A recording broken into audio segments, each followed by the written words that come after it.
মুক্তিযুদ্ধের মহান নায়ক জনাব এমেজা আতাউল গনি উসমানীর জন্মবার্ষিকী এবং মৃত্যুবার্ষিকী পালন করা হয়। আমরা অত্যন্ত আনন্দিত এবং গর্বিত। বর্তমানে আপনারা জানেন গত 12 তারিখে একটি অবাধ সুস্থ জাতীয় সংসদ নির্বাচন হয়েছে। এই নির্বাচনে মুক্তিযুদ্ধের সপক্ষের শক্তি এদেশে ক্ষমতায় আরোহণের পথে আগামীকাল হয়তো আল্লাহর ইচ্ছায় ক্ষমতা আরোহণ করবেন। তাই আমরা একজন মহান মুক্তিযুদ্ধের নায়কের মর্যাদা পুনরুদ্ধার হবে এই আশা এবং প্রত্যাশা রাখি যে যিনি প্রধানমন্ত্রী হিসেবে ক্ষমতা গ্রহণ করবেন প্রতিনিধিত্ব করবে না। আমরা আশা রাখব আগামী যে সরকার ক্ষমতায় অধিষ্ঠিত হবে এই সরকার মুক্তিযোদ্ধাদের সম্মানিত করবেন।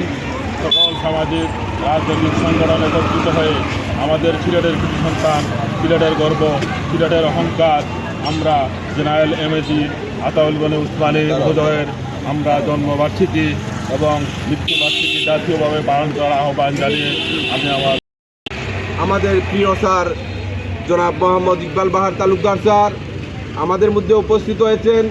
সাংবাদিক বুলবুল আমিন, উনি অত্যন্ত কষ্ট করেন। উসমানী স্মৃতি পরিষদের প্রোগ্রাম হলেই বিভিন্ন এই মিডিয়ায় কাভারেজ উনি সবসময় করে থাকেন।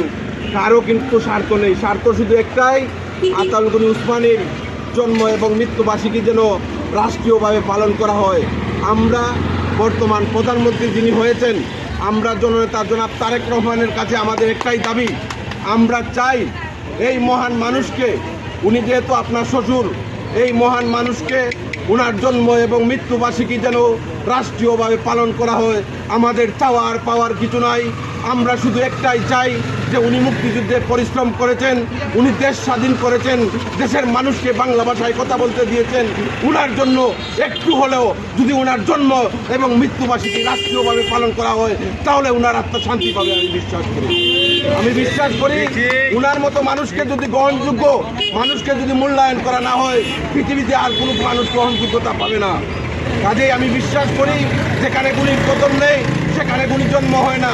আমরা বিশ্বাস করি এই সরকার মুক্তিযোদ্ধাদেরকে মূল্যায়ন করবে এবং মুক্তিযুদ্ধের সর্বাধিনায়ক জননেতা জনাব আতাউল গনি উসমানীকে জাতির সামনে তুলে ধরবে, সেই আশা আমরা। মুক্তিযুদ্ধের সর্বাধিনায়ক, ওনার জন্ম এবং মৃত্যুবার্ষিকী বাংলাদেশে আমরাই প্রথম ওনার জন্ম এবং মৃত্যুবার্ষিকী সবসময় পালন করে থাকি। আমরা চাই মিডিয়াদের মাধ্যমে এই উসমানীকে যেন জাতীয়ভাবে স্মরণ করা হয়। ওনার জন্ম এবং মৃত্যুবার্ষিকী যিনি প্রধানমন্ত্রী হয়েছেন জননেতা জনাব তারেক রহমানের কাছে আমাদের প্রাণের দাবি, এখানে সকলের একটাই তো দাবি, উসমানীর জন্ম এবং মৃত্যুবার্ষিকী যেন রাষ্ট্রীয়ভাবে পালন করা হয়। আপনারা যারা এসেছেন সকলকে আমার পক্ষ থেকে আন্তরিক ধন্যবাদ ও কৃতজ্ঞতা জানাই। এটা সকলের দাবি, সকল মানুষের দাবি, যে মানুষটা মুক্তিযুদ্ধ করে দেশ স্বাধীন করলো তার মৃত্যুবার্ষিকী জন্মবার্ষিকী কেউ পালন করেন। আমরা অকৃতজ্ঞ বাঙালি, কাজে আমরা বিশ্বাস করি আপনারা যে এসেছেন নিশ্চয়ই আপনারা উসমানীকে ভালোবাসেন, যুদ্ধকে ভালোবাসেন। সবার প্রতি আমি কৃতজ্ঞতা রেখে আমি আজকের মতো সবার কাজ শেষ করলাম। সবাই ভালো থাকবেন, সুস্থ থাকবেন, নিজে ভালো থাকবেন, অন্যকেও ভালো রাখবেন।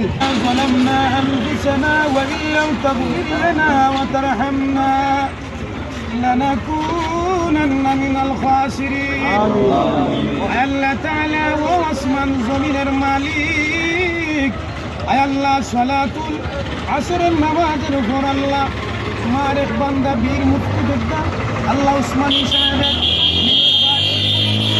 আল্লাহ উসমানী স্মৃতির প্রতিষ্ঠাতা জনাব বদরুজ্জামান সানু সাহেবের পক্ষ থেকে আল্লাহ চমৎকার আয়োজন করছেন। আল্লাহ আজকের আয়োজনটা তুমি কবুল আর মঞ্জুর করো। এই জামাতের লক্ষ কোটি দুরূদ ও সালাম দয়াল নবীর রওজা করে পৌঁছায়া দাও। আল্লাহ কেন রাজনীতিবিদ, আল্লাহ আলিম উলামারা, আল্লাহ ছাত্ররা, আল্লাহ শিক্ষিত সমাজের বাইরে উপস্থিত হয়েছেন, আল্লাহ প্রত্যেকের দুয়ারে তুমি কবুল আর মঞ্জুর করো। আল্লাহ উসমানী সাহেবের খবরে আল্লাহ জান্নাতুল ফেরদাউসের বাগান বানায়া দাও। আল্লাহ আমার সানু ভাই, আল্লাহ এই প্রতিষ্ঠাতা আল্লাহ তোমার বান্দারে দীর্ঘ হায়াত দান করে দাও। আয় আল্লাহ এই আসহামদি ব্যবসায়ী ভাইরা যারা হাত উঠাইছেন আল্লাহ প্রত্যেক ব্যবসায়ী ভাইদের হায়াতের মধ্যে বরকত দাও। আল্লাহর কলিজার টুকরা মাই বাপরে মাফ করে দাও। রব্বির হামহুমা কামা রব্বায়ানি সগীরা। সালামুন আলাল মুরসালিন।